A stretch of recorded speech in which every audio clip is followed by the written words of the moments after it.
Meghan Daum has lived the entire life cycle of modern journalism.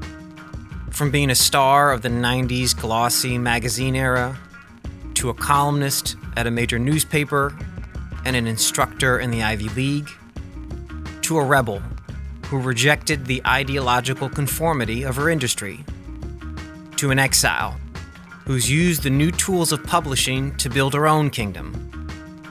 I talked with Meghan about another media exile, Bari Weiss, who started the Free Press after getting flushed from the New York Times and just sold it for $150 million. So why all the hate for the deal? Writers and journalists have always been horribly envious of each other. It's a zero-sum game. Who runs the book publishing industry? The publishing industry at the elite level is controlled by guilty white women. And why is she focused on making space for women specifically to freely discuss controversial ideas? It was often a book club incident. So somebody didn't want to read Robin DiAngelo, and they made the mistake of letting that be known, and suddenly the women are throwing them out. So I think women drive cancel culture. Instead of fighting with their fists, they fight with social exclusion. Why are so many people furious about the Free Press deal? Many reasons. I would say chief among them, envy. Look, it's hard to make a buck in this industry, much less 150 million bucks. Yeah. And Bari has always been a polarizing figure. I am a huge champion of Bari's. I have ruined dinner parties defending Bari. So I'm delighted, but I'm not everybody is. What do you think it says about this industry that we're in, that deal happened? It's displacement. I mean, Freddie DeBoer actually wrote, I think, one of the best pieces. It was a couple of years ago, kind of just taking the long view of why everybody's so miserable and upset and jealous of everybody. I mean, first of all, writers and journalists have always been horribly envious of each other. It's a zero-sum game. So in a way, it's nothing new. But you've got tons of people who were part of a legacy media system that have been displaced, that don't have those jobs anymore, that are, trying to make it on Substack or on YouTube or as independent creators. And it's really hard. It's really hard. Your standard of living goes down. The amount of effort you have to expend every day to do a job, it's overwhelming. And so you see somebody succeed at that level, and it's inspiring, but I think it's probably also maddening to people, especially if they have ideological quibbles with that person or, there's all kinds of reasons. Walk us through your professional trajectory. Where did you start in journalism, and how did you end up where you are now? That's a long walk. I've been doing this for 30 years. So I graduated from college in 1992, and I moved to New York, and I worked in magazines. So at that time, you wanted to work for a glossy magazine. You had places like Esquire and GQ. The men's magazines were incredibly exciting. That was where the kind of literary muscle was. You had people like Matt Taibbi. You had people like Tom Wolfe, and still writing for these places. Vanity Fair, and so I worked in magazines. I worked as an editorial assistant at Condé Nast, so like total Devil Wears Prada scenario. That movie is really not an exaggeration, and I wanted to. Well, first I thought I was going to be a fiction writer.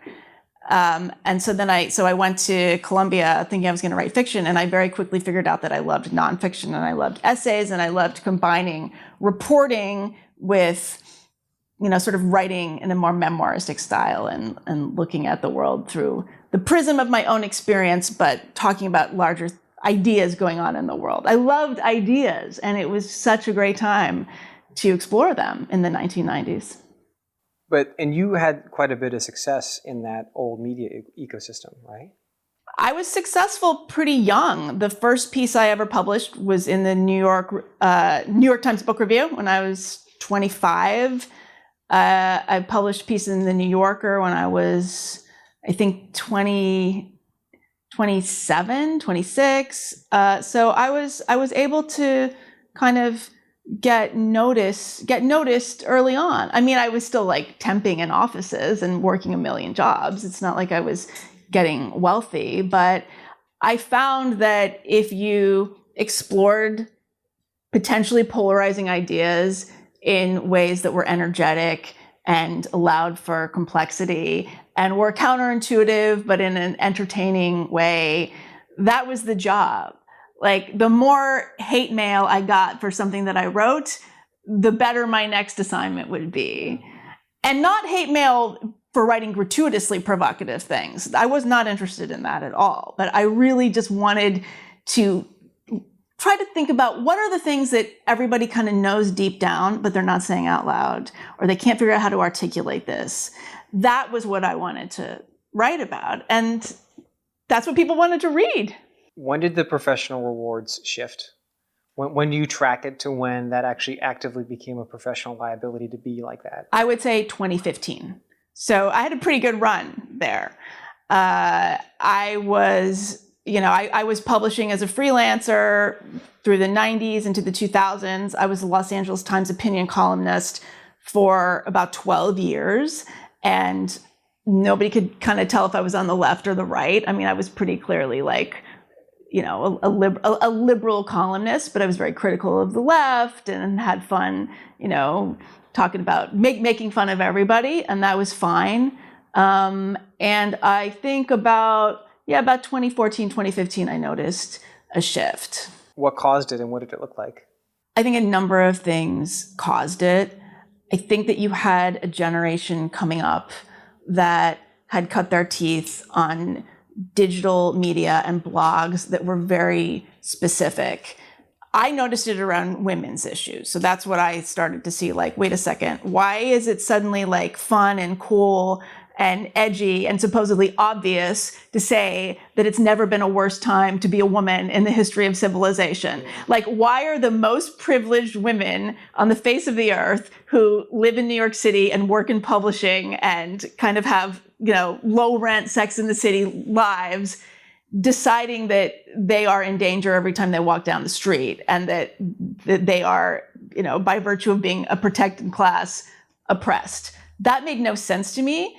And now I can look back on it and say, oh, that was because of Jezebel. That was because of Tumblr. That was because you had this whole blogospheric world that was functioning as an echo chamber, and these ideas were just ricocheting around, and people weren't internalizing them. And then eventually the mainstream media decided that that was cool, and so those ideas escaped containment and started showing up in places like the New York Times. So it was incubated online. Yes. And then it goes and infects the more mainstream institutions. Yeah. But it must also be because there's consumer rewards for generating that kind of take, right? There must have been a large audience that just wanted to consume women in Park Slope, saying that that it's functionally Sharia law out there for them. Yes. Yeah. Well, there's something that feels good about that. A lot of it was the business model, though, too, because everything was online. So back when I started publishing, you were writing for print, and you were relying on ads. The Macy's ad, the full page Macy's ad on the back page of the A section of the New York Times paid for the entire paper that day, right? So you just had a totally different calculus that publishers were doing and editors were doing, and suddenly it was the clicks that mattered. Headlines had a totally different valence to them. Like, you used to write a controversial piece or something kind of complicated, trying to explore some kind of idea, and there would be a kind of thoughtful, literary sort of headline that would signal to the reader, this is a serious person who's thinking something through in a serious, interesting way, and you should come along for the ride. And then suddenly, because of that landscape, it was like, the most blatant. I mean, I hate to even say this. It was like, there was this site called XO Jane, and it was famous for like women writing personal essays. And it was literally like, I can't even, it was like, I found a cat hairball in my vagina. That was a headline. Okay, that was the title of a piece. And suddenly that was like not only cool, but it was political. And it was somehow making a statement about, feminism or the state of the world, because you're like just writing in a stupid way about an embarrassing experience that's probably made up. So the algorithm affected it, and just the fact that they were catering to clicks and not advertisers. How do you make of a lot of the structural explanations for that paradigmatic shift to a woke, progressive, censorious, like default politics in media, though, has tended to trace it in the universities, that the people that go on to occupy these jobs in the orienting institutions of America are uniformly trained at these elite schools that themselves are highly ideologically slanted.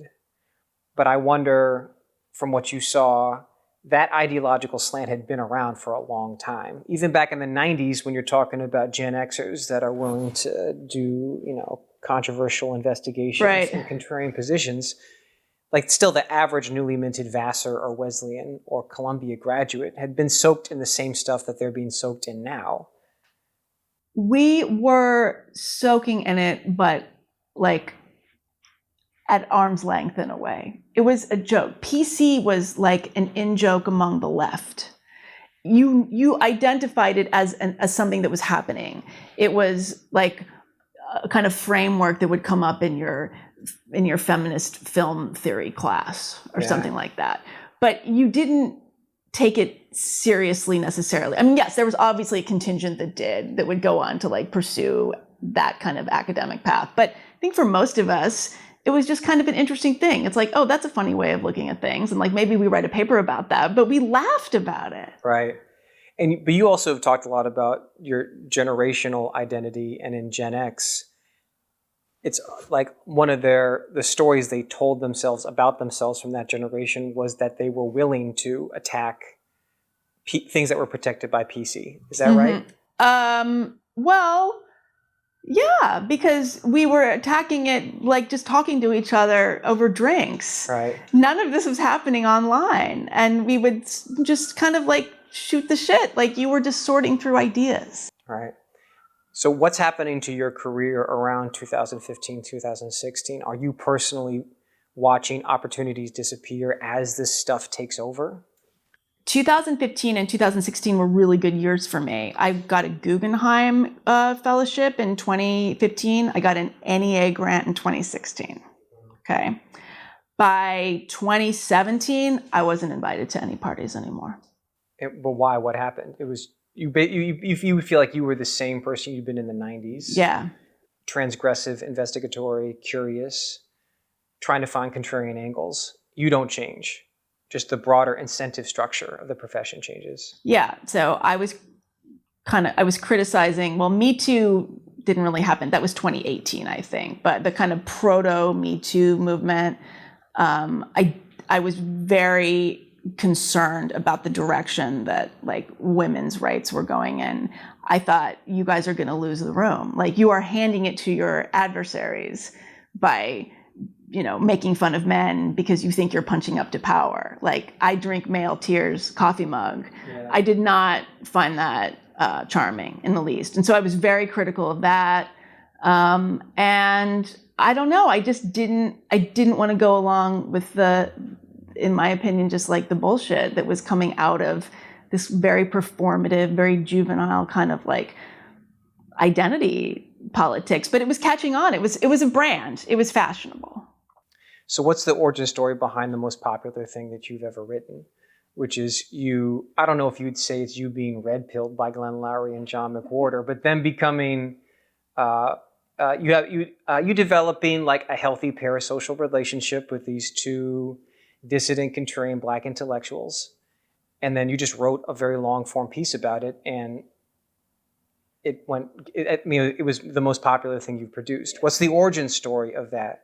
Well, the origin story is so you're referring to the Glenn Show, which is Glenn Loury is an economist. I'm sure much of your audience knows. teaches at Brown University. So he had a show on blogging heads. Back in the day, blogging heads started in 2005. And Glenn had a show, and he would talk about issues of race, often with John McWhorter. And I was just mesmerized because they were talking about race as Black men in the same way that I wanted to talk about feminism as a woman. I was like, I don't like the direction this is going. Like, yeah. and it's actually because I care deeply. Like, I want women to succeed, and this is not the way to do it. So I was very intrigued by that. Let's see, around that time, I published a book called The Unspeakable. That is probably my most successful book. It came out at the end of 2014. Interestingly, it got a favorable review in the New York Times by Roxanne Gay, of all people. She liked it, for the most part. But I was noticing that the stuff I used to read in the New York Times or in Slate, listen to on NPR, all the usual kind of stops that I would make in terms of content. I don't even think we were calling it content back then, material, wasn't interesting anymore. And like a lot of stuff on YouTube and podcasts was interesting. Yeah. And so I started consuming a lot of it. And I mean, the piece itself, it was called Nuance, a Love Story. And I think that part of the reason that the piece worked is because it was framed around this larger story of me getting divorced. And, my husband, we had a very amicable divorce, but it was profoundly sad because he was really my intellectual ally. Like, he was my main conversation partner. Yeah. And so when we split up, I lost that conversation partner, and I kind of realized that I replaced him with a lot of these YouTubers. And so that's the framing of the piece. And I think that that's actually why the piece works. It's not just like blathering on about the intellectual dark web. It's actually telling a larger story of the emotional component to all of this. And so then after you publish it, what happens to your career? I mean, I'd imagine in part it means there's new doors that open up because you have new fans. But is it also that other doors are even more rapidly continuing to close because you're coming out fully with your freak flag? Yeah. Well, I should say that piece was in Medium. And the reason for that is that no mainstream publication would take it. And I have written for all of them. The New Yorker, New York Magazine, The Atlantic, the New York Times, go all the way down the list. And I sent it to every single one of them. I had personal relationships with every editor, and none of them would touch it. Would they give you a reason why? Not really. Just like, no, we're not going to do this one. We're not going to. Yeah. It's not for us. So part of the reason it was viral was because it was on Medium, and they could, if Medium they could sort of, they had at that time cracked the code in a way that I think a legacy publication, it might not have caught on as much. But yeah, I think I got an overwhelmingly positive response. Like the minute it dropped, it was like one of those things where it took 27 minutes to read or something like that. Like they tell you how many minutes it takes to read the piece. But within 5 minutes, people were like, oh my God, I totally relate to this. You're telling my story of how I used to see myself as a liberal, if not a progressive. And over the last few years, something has shifted and I feel really politically homeless. I feel very ideologically alienated, and I am drawn to this world of intellectual discourse that's happening online, and you are telling my story. So those people loved it. A lot of people in traditional media were like absolutely horrified. Based on, I don't know what, because I'm sure they didn't consume any of the content that I was talking about. And that's in the lead up to 2020, right? This was 2018. Right. Yeah. Right. Yes. And I only harp on 2020 because I don't feel as if there's been justifiable like truth and reconciliation processing of what happened. No. Where you have, for a sustained period of time, essentially every elite organ of opinion making feeding the American public a dual set of lies about a virus and also the scourge of institutional racism in America for a sustained period of time. And my sense is that the New York Times in particular has learned from some of the ideological excesses of that time, but it's like a traumatic shattering of trust, even for people like us who probably already looked at these institutions with a jaundiced eye, that the harm of having that level of ideological conformity in these institutions was made evident and made manifest in 2020, where you have just like this flood of uniform opinion that's telling people that the world looks a certain way and they're uniformly wrong, right? Well, it was a perfect storm, right? Because you had lockdowns, everybody was sitting at home in front of their computer all day long. You had the cancellation phenomenon peaking, I would think, arguably. And so you had people at these institutions, the New York Times, NPR, The Guardian, wherever, network, network television, broadcasting. You had older people, older generations, baby boomers, older Gen Xers, who would have been interested in telling a fuller story, but they were contending with these, this kind of rank and file of millennials who were coming right out of this university system and had a very different idea of things. And instead of pushing back on them and saying, hey, I'm actually the boss, like when you get promoted in 10 years and are doing my job, you can do this the way you want, but I'm telling you to go out and report the story a certain way. Instead of doing that, they were so afraid of what could happen to them that they just kept their mouths shut.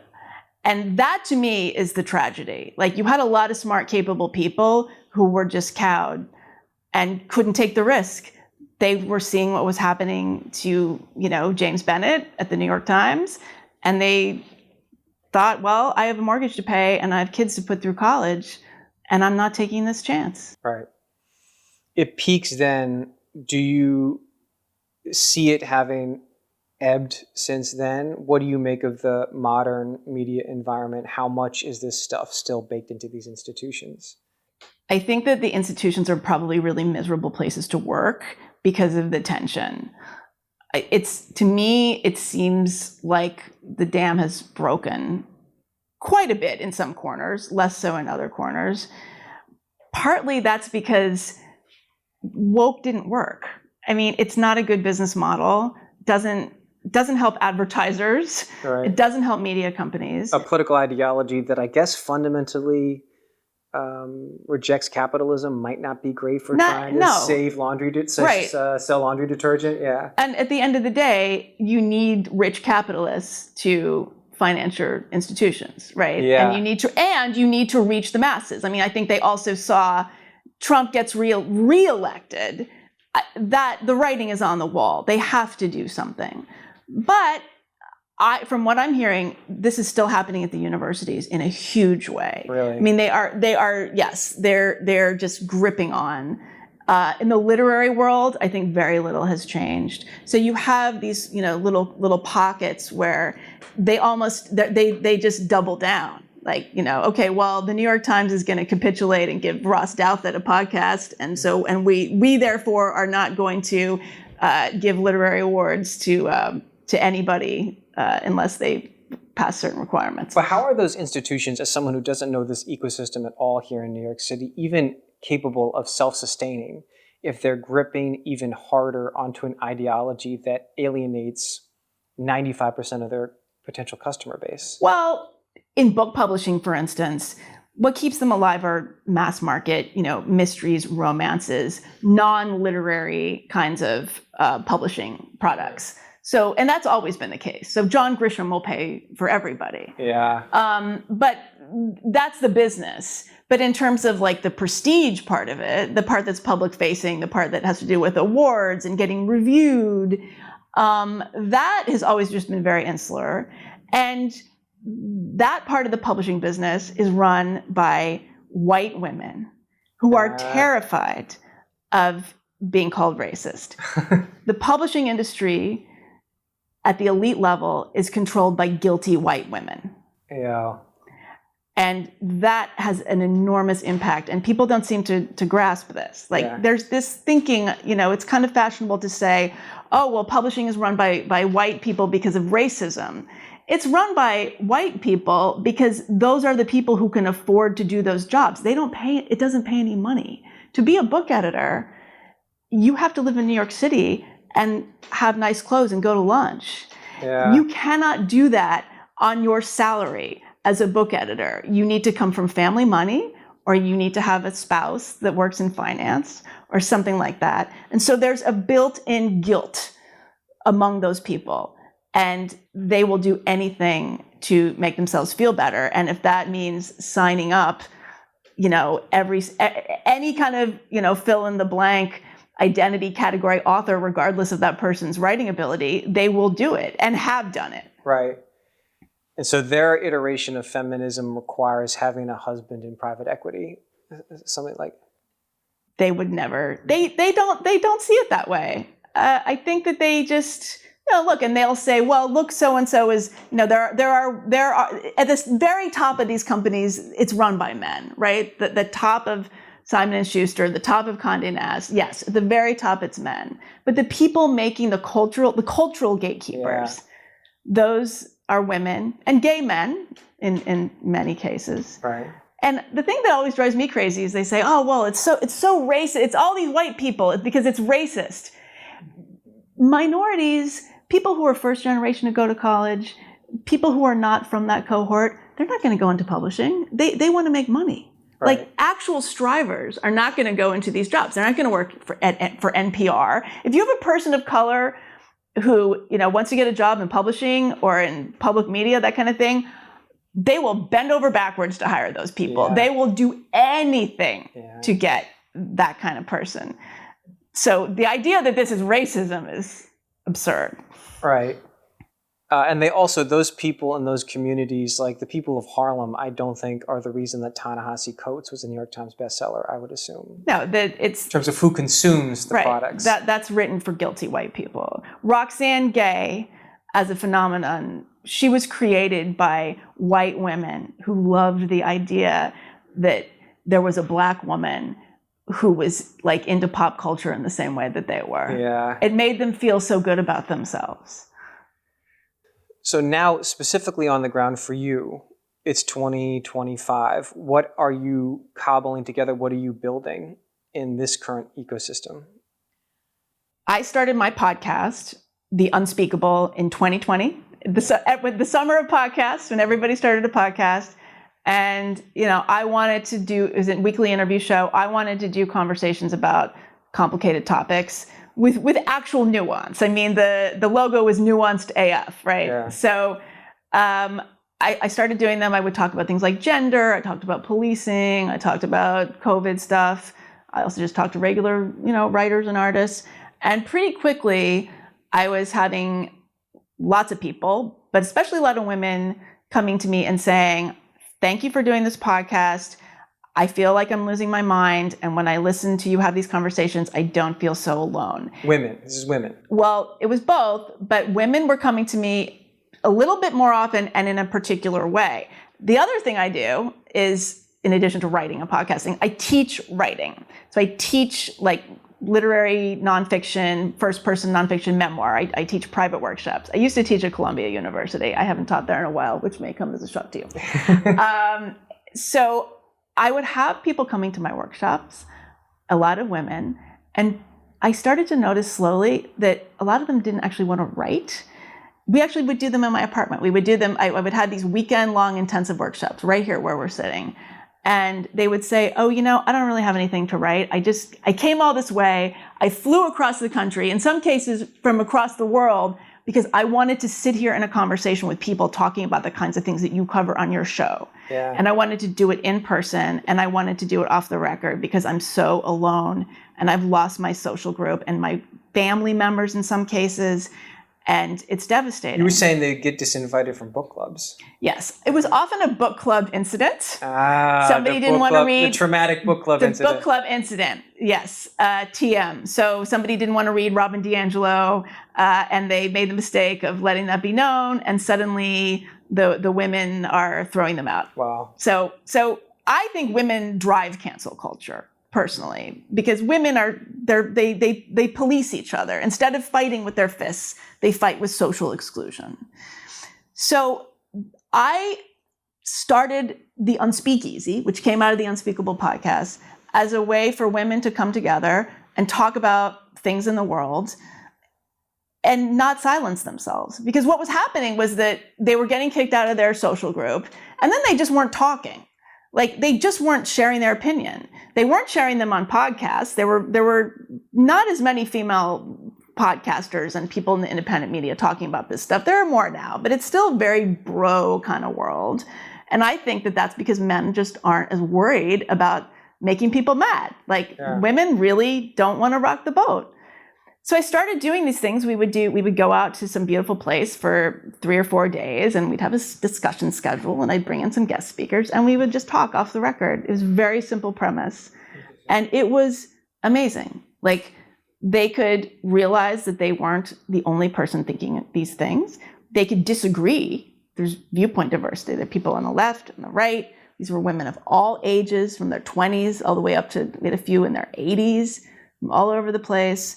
And then they would go back into their real lives and be able slowly to say, well, you know what, maybe I'm a little skeptical about the gender thing. Or like, you know what, I think this is complicated. I think that, issues around COVID or policing, it's not quite what you see on Facebook. Yeah. And they would start to make inroads and actually change their relationships and live authentically. Because they weren't just nodding along. They were actually talking.